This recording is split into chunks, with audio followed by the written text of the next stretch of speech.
ሊሰማ ኢየሱስ ዳግም ይመጣል። ደስ ይበለን እንዘምር፣ ኢየሱስ ዳግም ይመጣል።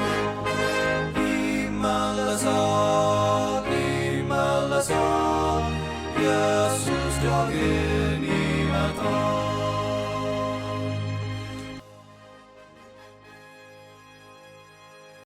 እንዴት ናችሁ? ውድ የእግዚአብሔር ቤተሰቦች፣ እግዚአብሔር ይመስገን ድጋሜን ተገናኘን።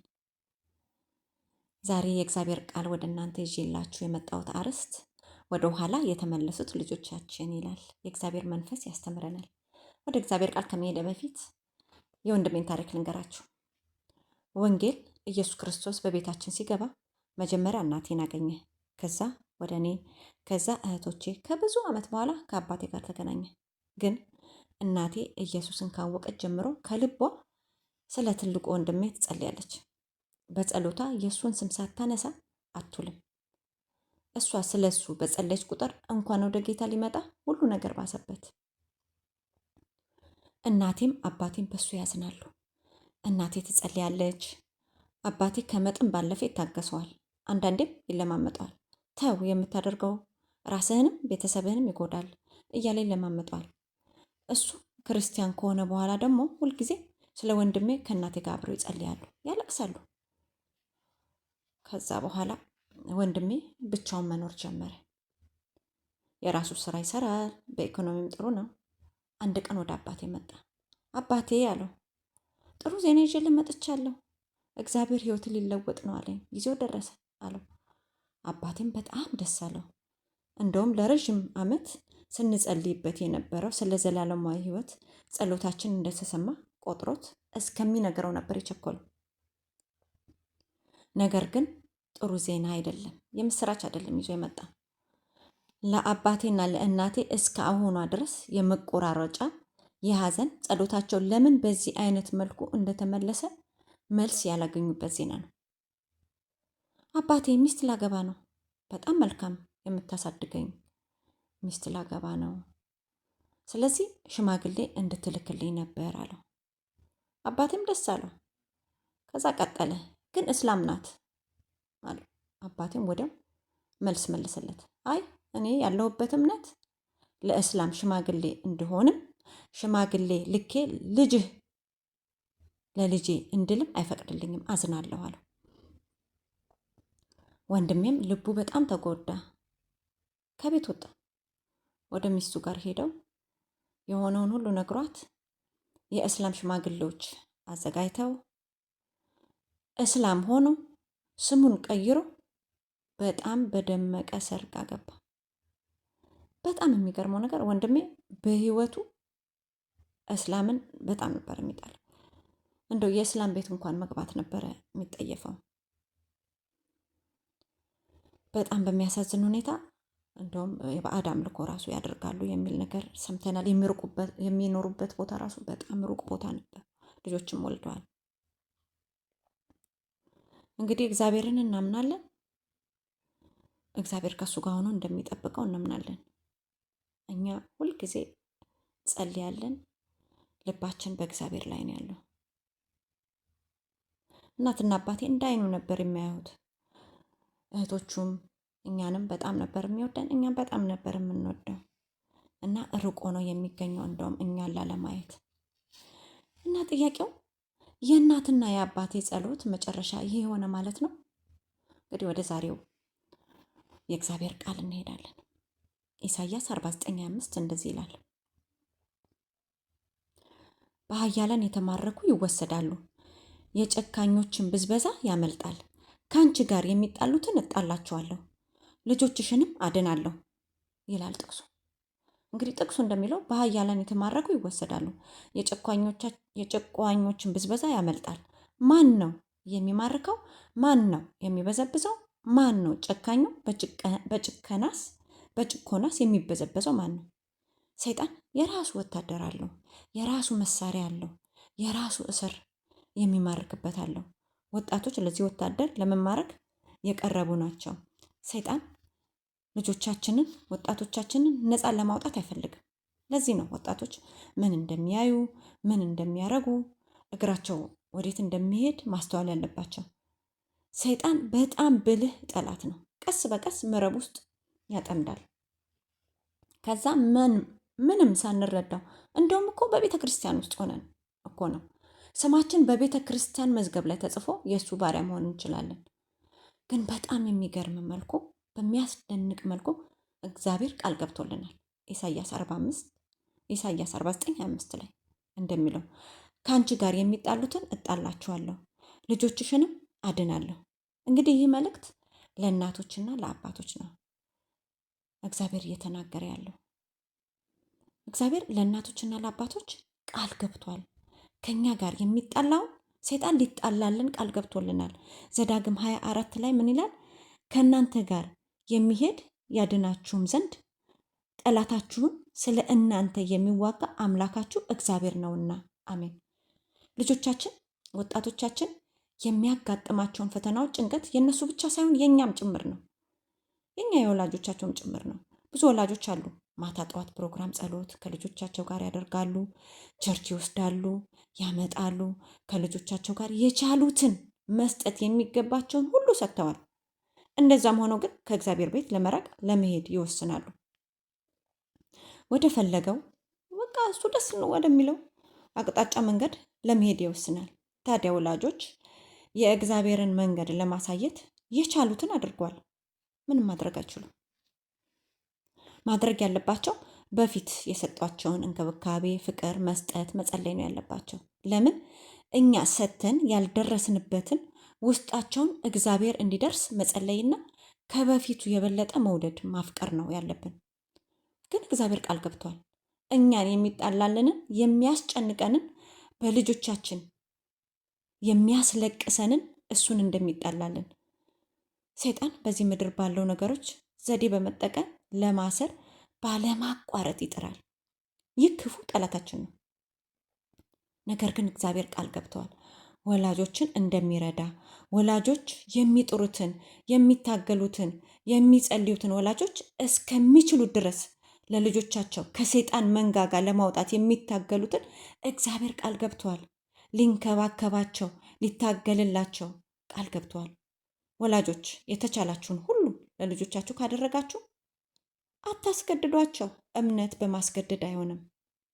እግዚአብሔር እኛን አስገድዶናል። በፍቅሩ ነው አይደል? እጃችንን ስቦ እጁን ዘርግቶ እኛም እጃችንን ዘርግተን እንቅ አርጎ ይዘን ወደፊት የተጓዝ ነው። እምነት በማውራት በማስረዳት በመንገር ነው። እሱንም ከፈለጉ ከፈቀዱ ነው።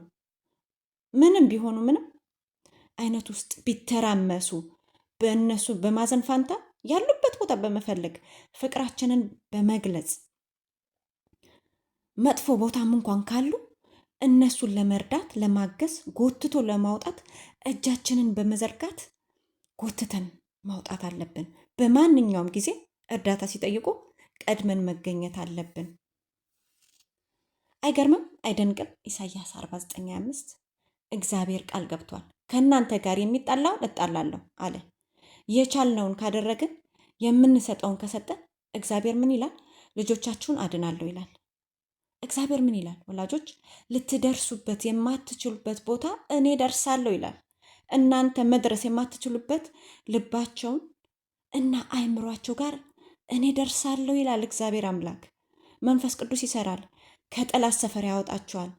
ታዲያ ልጆቻችን የሰማይ መንግስት እንዲወርሱ በሰማይ እንድናገኛቸው ምንድን ነው ማድረግ ያለብን? ዘዳግም 6:6-9 ያለው ምን ይላል? እኔም ዛሬ አንተን የማዘውን ይህን ቃል በልብ ያዝ፣ ልጆችን አስተምረው፣ በቤት ስትቀመጥ፣ መንገድ ስትሄድ፣ ስትተኛም ስትነሳም ተጫወተው፣ በእጅህም ምልክት አድርገው፣ እሰረው፣ በዓይኖችህ መካከል እንደ ክታብ ይሁንልህ፣ በቤትህ መቃኖች በደጆች በር ላይ ጻፈው። ይህ እንግዲህ ከዘዳግም 6:6-9 ያነበብኩት ይህ የእግዚአብሔር ቃል የመዳን እቅድ ነው። በሕፃንነታቸው ይህንን ዘር ካልዘራን ሲያድጉ አስቸጋሪ ሊሆን ይችላል።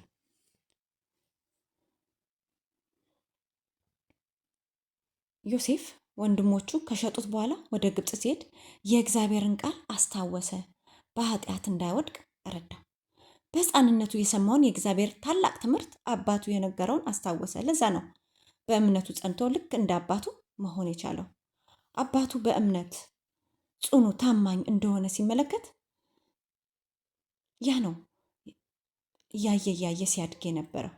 ይህ አባቱ በእምነት ጽኑ መሆኑ ዮሴፍን አዳነው፣ የእግዚአብሔር መሳሪያ ለመሆን በቃ። ዘዳግም 6:7 ለዚህ ነው ምን ይላል? ለልጆችህም አስተምረው፣ በቤት ስትቀመጥ፣ በመንገድ ስትሄድ፣ ስትተኛም ስትነሳም ተጫወተው። ይህ ማለት ደጋግመው ማለት ነው። ግን አንድ ጥያቄ አለ። በጣም ፐርፌክት የሆኑ ወላጆች፣ በቃ በጣም ትክክል የሆኑ ወላጆች ለልጆቻቸው ሁሉን ነገር አደረግኩ፣ ምንም ያስቀረሁት ነገር የለም፣ ጊዜን ያለኝን የተባለውን ሁሉ እምነት ጠዋት ማታ ሁሉንም አድርጌያለሁ፣ አሟልቻለሁ፣ ግን ልጄ እሰይ ድኗል፣ በጣም ተባርኳል፣ ዘላለም ሕይወት አግኝቷል ለማለት ዋስትና አለን? ጥያቄው እሱ ነው። መልሱ ምንድን ነው? የለንም ነው። ለምን? የራሱ የሆነ ምርጫ አለው። ጥሩውንም መጥፎውንም መምረጥ የእሱ ምርጫ ነው። ወላጆች ከወለዷቸው ልጆች የተወሰኑ ልጆች አጥተው ሊሆን ይችላል። የተወሰኑ ልጆች ወደኋላ ተመልሰው ወይም አፈርግጠው ይሆናል። በተሳሳተ መንገድ ሄደው ይሆናል። እስኪ እንመልከት። በመጽሐፍ ቅዱስ ውስጥ ልጆቻቸው ያጡ በተሳሳተ መንገድ ይሄዱ። መጀመሪያ እንግዲህ ምሳሌያችን ሰማይንና ምድርን የፈጠረ እግዚአብሔር አባታችን ነው። እንግዲህ እግዚአብሔር እልፍ አእላፎች ልጆች ነበሩት። እነዚያም ልጆቹ መላእክቶች ነበሩ። እነሱን ያጣው በተሳሳተ መንገድ ሄደውበታል። ስንት ልጆች ነው እግዚአብሔር ያጣው? እግዚአብሔር የማይሳሳት ፍጹም ፍቅር ያለው ደግ፣ እሩሩ፣ መልካም አባት፣ ፐርፌክት አባት ለልጆቹ የሆነ 1/3 ነው አይደል? እግዚአብሔር ተሳስተው ወደ መሬቱ የወደቁት እግዚአብሔር አልቀበል ብለው በተሳሳተ መንገድ ሄደው ወደ መሬት የተጣሉት። እግዚአብሔር ግን ፍቅርና ታማኝ እውነተኛ ፐርፌክት አምላክ ሆኖ በመጽሐፍ ቅዱስ ውስጥ በጣም ብዙ ወላጆች ልጆቻቸውን አጥተዋል። ኖህን ብንመለከት ከ3 ልጆቹ አንዱን አጥተዋል። ካም የኖህ ልጅ በእግዚአብሔር መንገድ የሚሄድ አልነበረም። ኖህ የወይን ጠጅ ጠጥቶ ራሱን በሳተ ጊዜ ካም የአባቱን ራቁት እንዳየውና እንደውም ለሁለቱ ወንድሞች አባቱ ራቁቱን እንደሆነ እንደነገራቸው ስላወቀ ኖህ የካም ዘር ሁሉ በዚህ የተበላሸ ኃጢአት እንደሚኖረው አወቀ፣ አዘነ። ዘፍጥረት 9:25 ላይ ምን ይላል? ከነአንም እርጉም ይሁን ለወንድሞቹ ባሪያዎች ይሁን አለ። ይህ ማለት ኃጢአት ይዞ መርከብ ውስጥ ገብተዋል ማለት ነው። ትውልድን ይበክላል ማለት ነው። ከነአን ማን ነው? የኖህ የልጅ ልጅ ነው። የከነአንን ሕዝብ እንደተመለከት ነው በኃጢአት የተበከሉ የተጨማለቁ ነበሩ። አብርሃምን ብንመለከት ከወለደው 2 ልጆች ይስሐቅና እስማኤል አንዱን አጥተዋል። ይስሐቅ የእግዚአብሔርን መንገድ መረጠ፣ እስማኤል ግን አልመረጠም። የሙሴ ወንድም አሮን ከ4 ልጆቹ 2ቱን አጥተዋል። 2 ልጆቹን ያጣውን በአሰቃቂ ሁኔታ ከሰማይ እሳት ወርዶን የበላቸው። ዘሌዋውያን 10 ላይ ብንመለከት እግዚአብሔር ያላዘዘውን ትእዛዝ ፈጽሞ ቤተ መቅደስ ገቡ። መስዋዕት ለማቅረብ የህዝቡን ሁሉ ኃጢአት ሁሉ ይዘው ለመቅረብ ህዝቡ ውጪ ይጠብቃል ኃጢአቱን ለመናዘዝ። እነሱ ግን የሚያሰክር መጠጥ ጠጥተው ገብተው ጌታን ለማገልገል ቀረቡ። ግን አእምሯቸው በመጠጡ ምክንያት በደንብ ስለማያስብ እነሱ የፈለጉትን አደረጉ፣ የእግዚአብሔርን ትእዛዝ አልፈጸሙ። በዚህ ምክንያት እሳት ከሰማይ መታ ነው የበላቻቸው። ሳሙኤልን ብንመለከት በጣም እግዚአብሔርን ከ3 ዓመቱ ጀምሮ ሲያገለግል የኖረ እናቱ ሐና በጸሎት ያገኘችው የተባረከ ልጅ ነበረ። እናውቃለን ስለ ሳሙኤል። በእግዚአብሔር ቤት ኖሮ የእስራኤልን ሕዝብ እያገለገለ ቆየ። ባረጀም ጊዜ 2 ልጆቹ ስራውን እንዲረከቡ አደረገ። በእስራኤል ላይ ፈራጆች አደረጋቸው፣ ናዳብና አብዩድ። ነገር ግን በአንደኛ ሳሙኤል 8:3 ላይ ምን ይላል? ቁጥር 3 ልጆቹም በመንገዱ አልሄዱም፣ ነገር ግን እረብ ለማግኘት ፈቀቅ አሉ፣ ጉቦም እየተቀበሉ ፍርድን ያጣመሙ ነበር። ይገርማል። የገረመን ለካስ በዛም ጊዜ ጉቦ ነበር፣ የሙስና የሚሉት ነገር ነበር። እና የሳሙኤል ልጆች ሙስናና ጉቦ እያደረጉ የእግዚአብሔርን ስራ ያጣመሙ ነበር፣ በትክክል አይፈርዱም ነበር። ግን ሳሙኤልን ብንመለከት እግዚአብሔርን የሚፈራ እግዚአብሔርን ሲያገለግል የነበረ የእግዚአብሔር ባሪያ በእስራኤል ሕዝቦች ተወዳጅ ነበር። ታዲያ ልጆቹ ለምን የእሱን መንገድ አልተከተሉ? ሌላው በመሳፍንት 13 ላይ የምናገኘው ማዕኖ የሚባል የጽሩዓ ሰው ሚስቱ መካን ነበረች። አንድ ቀን የእግዚአብሔር መልአክ ተገለጠላት። ከዛ መልአኩ ምን አላት? እነሆ አንቺ መሃን ነሽ፣ ልጅም አልወለድሽም፣ ነገር ግን ትጸንሻለሽ፣ ወንድ ልጅም ትወልጃለሽ። ተጠንቀቂ፣ ልጁም ከማህፀን ጀምሮ ለእግዚአብሔር የተለየ ይሆናል። በራሱ ላይ ምንም ምላጭ አይደርስበትም፣ የሚያሰክርም ነገር እንዳትጠጪ፣ እርሱም እስራኤልን ከፍልስጤማውያን እጅ ማዳን ይጀምራል አላት። እሷም ተርበተበተች። ወደ ባሏ መጣ መልአኩ ያላትን ለማኑኤል ለባሏ ነገረችው። እንግዲህ በመጽሐፍ ቅዱሳችን ለመጀመሪያ ጊዜ እነዚህ ጋር እናገኛለን። ገና በሆድ ውስጥ እያለ ምን ማድረግ እንዳለባቸው የሚጠነቀቁ ባልና ሚስቶች፣ ስለ ልጃቸው ገና ሆድ ውስጥ እያለ የሚጨነቁ ባልና ሚስቶች እናያለን። ከዛ በኋላ ለባሏ ለማኑኤል መታ ስትነግረው ማኑኤል ተጨነቀ። እንዴ ተርበተበተ። እንዴ እኔስ ድርሻዬ ምንድን ነው? አንቺስ ሆድሽ ውስጥ ትይዣለሽ፣ እኔስ ድርሻዬ ምንድን ነው? ምን ላድርግ? መሳፍንት 13:8 ላይ ምን ይላል? ማኑኤም ጌታ ሆይ የላከውን የእግዚአብሔርን ሰው እባክህን እንደገና ወደ እኔ ላክ፣ ወደ እኔ ይምጣ፣ ለሚወለደው ልጅ ምን እንዳደርግ ያስገነዝበኝ ዘንድ ብሎ ወደ እግዚአብሔር ለመነ። ወደ እግዚአብሔር ጮኸ፣ ለመነ። መላእክቱ እንደገና ይምጣ። እኔ ደግሞ ምን ላደርግ? እሷ ብቻ ናት ወይ ሆድ ውስጥ የምትንከባከበው? እሷ ብቻ ናት ወይ እሱን ለሱ ሁሉ ነገር የምትሰጠው? ወደ እኔ ናነና ደግሞ እኔ ምን እንዳደርግ ንገረኝ ብሎ ለመነ። የሳምሶን እናትና አባት በጣም ፐርፌክት የሚባሉ እናትና አባት ናቸው። አሁን እንደምናየው ከሆድ ጀምሮ በጉጉት የተንከባከቡት፣ ሲያድግማ እንግዲህ አስቡት እንዴት እንደሚንከባከቡት። ሳምሶን ግን ከፍልስጤም እንዲያድን እስራኤልን እግዚአብሔር ፈጠረው። እስራኤልን ከፍልስጤም እንዲያድን ፈጠረው። አይኑ ግን የፍልስጤምን ሴቶች ተመለከተ። ለእናቱና ለአባቱ ጠየቃቸው። ከፍልስጤም አንዲት ሴት አይቼ ለአይኔ እጅግ ደስ አሰኝታኛለች፣ እርሷን አጋቡኝ አላቸው። መሳፍንት 14 ላይ እናትና አባቱ እንደነገጡ አሉት፣ እንዴ ከዚህ ከእስራኤል ከቤት ከህዝቦች መካከል ሴት የለምን ብለው ጠየቁት። ሳምሶን ግን እናቱና አባቱን አልሰማም። አይኑን አይደል ያሳሳቱ። አይኑ እንዳሳሳተው ፍልስጤማውያን አይኑን አወጡት። እንግዲህ ይሄ ለምን ሆነ? እነሱ በጥሩ ሁኔታ ነው ያሳደጉት፣ በጥሩ መልኩ ነው ያሳደጉት። ለምንድን ነው ሳምሶን እንደዛ የሆነው? እንግዲህ እየጨረስኩ ነው። በጣም ብዙ ወላጆች መጥቀስ ይቻላል በመጽሐፍ ቅዱሳችን ውስጥ፣ ጊዜ አይበቃም እንጂ መጽሐፍ ቅዱሳችን ሌላው የሚነግረን ነገር አለ። መጥፎ አባቶች ግን ልጆቻቸው ጥሩ የተባረኩ አሉ። ልጆቻቸው የተባረኩላቸው፣ አባቶቻቸው ግን መጥፎ። ለምሳሌ የሳኦልን ልጅ ጆናታንን ብናየው በጣም የተባረከ ነበር። በአንደኛ ሳሙኤል 18 ላይ ይገኛል። ሳኦል ንጉሥ ዳዊትን ለመግደል ባቀደ ጊዜ ልጁ ጆናታን ዳዊትን በተለያዩ የመግደል እቅዱ አድኖታል። እግዚአብሔርን የሚራራ እና በዳዊት ውስጥ ያለው የእግዚአብሔር የመፍራት መንፈስ ተመልክቶ ነበር። ይህንን የመሰለ ልጅ ከሳኦል መፈጠሩ አይገርምም? አይደንቅም? የካህኑ የኤልን ልጅ ብንመለከት ሁለት ልጆች መጥፎ ኃጢአትን በቤተ ክርስቲያን ውስጥ እየተለማመዱ ሲኖሩ፣ የእግዚአብሔርን ቤተ መቅደስ ሲያቆሽሹ የኖሩ፣ ኤሊ ግን ፈራቸው፣ ኃጢአታቸውንም አልገሰጻቸውም ይላል የእግዚአብሔር ቃል። አሟሟታቸውም በጣም ያሳዝናል። የሶሪያ ጦር ወደ እስራኤል ሲገባ ቤተ መቅደስ ውስጥ እነሱን አገኙ፣ ገደሏቸው። ከዛ በኋላ ይህን ብቻ አይደለም ያደረጉት የሶሪያ ጦረኞች።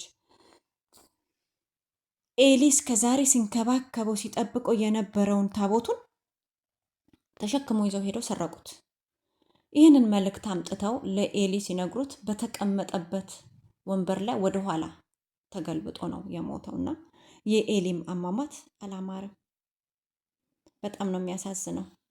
አሟሟቱም አላማርም። ኤሊ በዚህ ሁኔታ ህይወቱ ተቀጠፈ። ግን የፈለገ ቢሆን እንደ ቃሉ ነው ወገኖቼ፣ እንደ ቃሉ ነው። እግዚአብሔር ታማኝ ነው፣ እንደ ቃሉ ነው። ኢሳይያስ 49:25 ላይ እንዳለው ነው። እንዲህ ይላል፣ በኃያላን የተማረኩ ይወሰዳሉ፣ በጨካኞችም ብዝበዛ ያመልጣል። ከአንቺ ጋር የሚጣሉትን እጣላቸዋለሁ፣ ልጆችሽንም አድናለሁ። እግዚአብሔር ልጆቻችንን ያድናል። በምንም አይነቱ ሁኔታ ውስጥ ይሁን እግዚአብሔር ልጆቻችንን ያድናል። ግን የፈለገ ቢሆን ልጆቻችንን መፍራት የለብንም።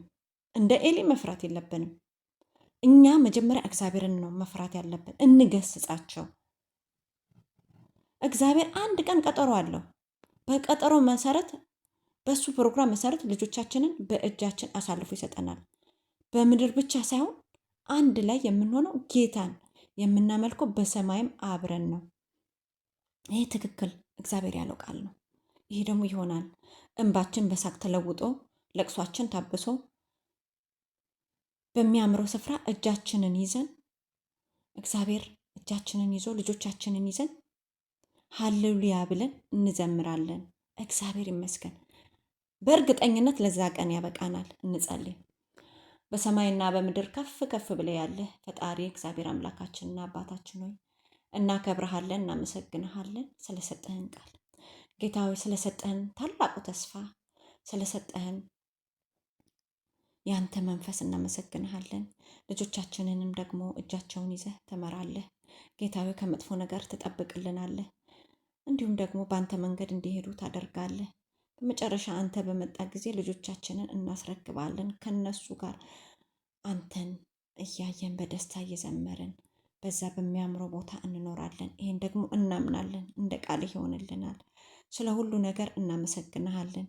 ክብርና ምስጋና ላንተ ይሁን ጌታ ሆይ። በምድር ላይ ያሉትን ልጆች ሁሉ አንተ ጠብቅ ጌታ ሆይ። ያላመኑት ልጆችንም ወደ እምነት እንድትከታቸው፣ እምነትን ያንተን ዘላለማዊ ሕይወት እንድታሳያቸው እንማጸናሃለን። በሕያው ልጅ በጌታ በኢየሱስ ክርስቶስ ስም እንለምንሃለን። አሜን። ተባረኩ። እግዚአብሔር ይባርካችሁ።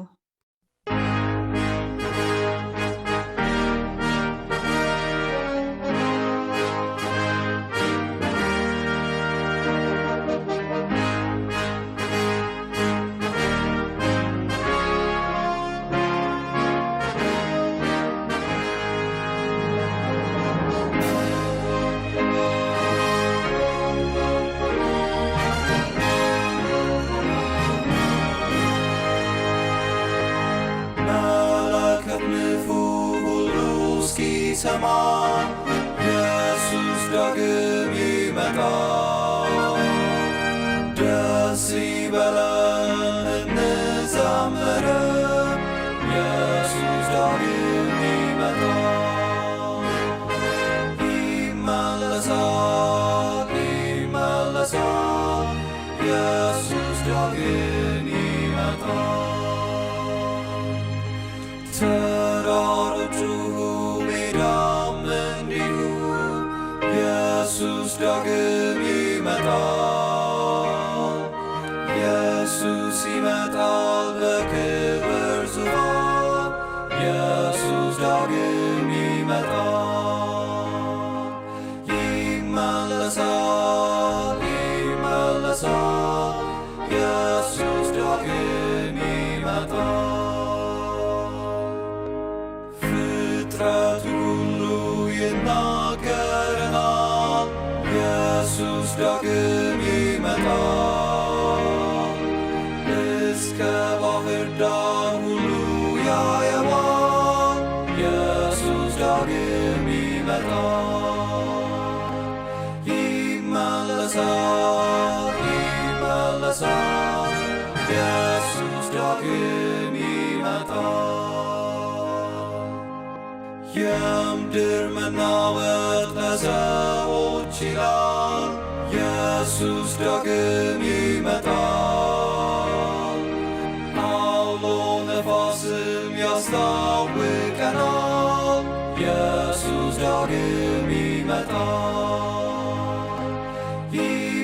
ይመለሳል፣ ይመለሳል፣ ኢየሱስ ዳግም ይመጣል። ሕዝብም ይቆጣል፣ በዚህ ይታወቃል። ኢየሱስ ዳግም ይመጣል። ሕዝብ ይራወጣል፣ እውቀት ይበዛል። ኢየሱስ ዳግም ይመጣል።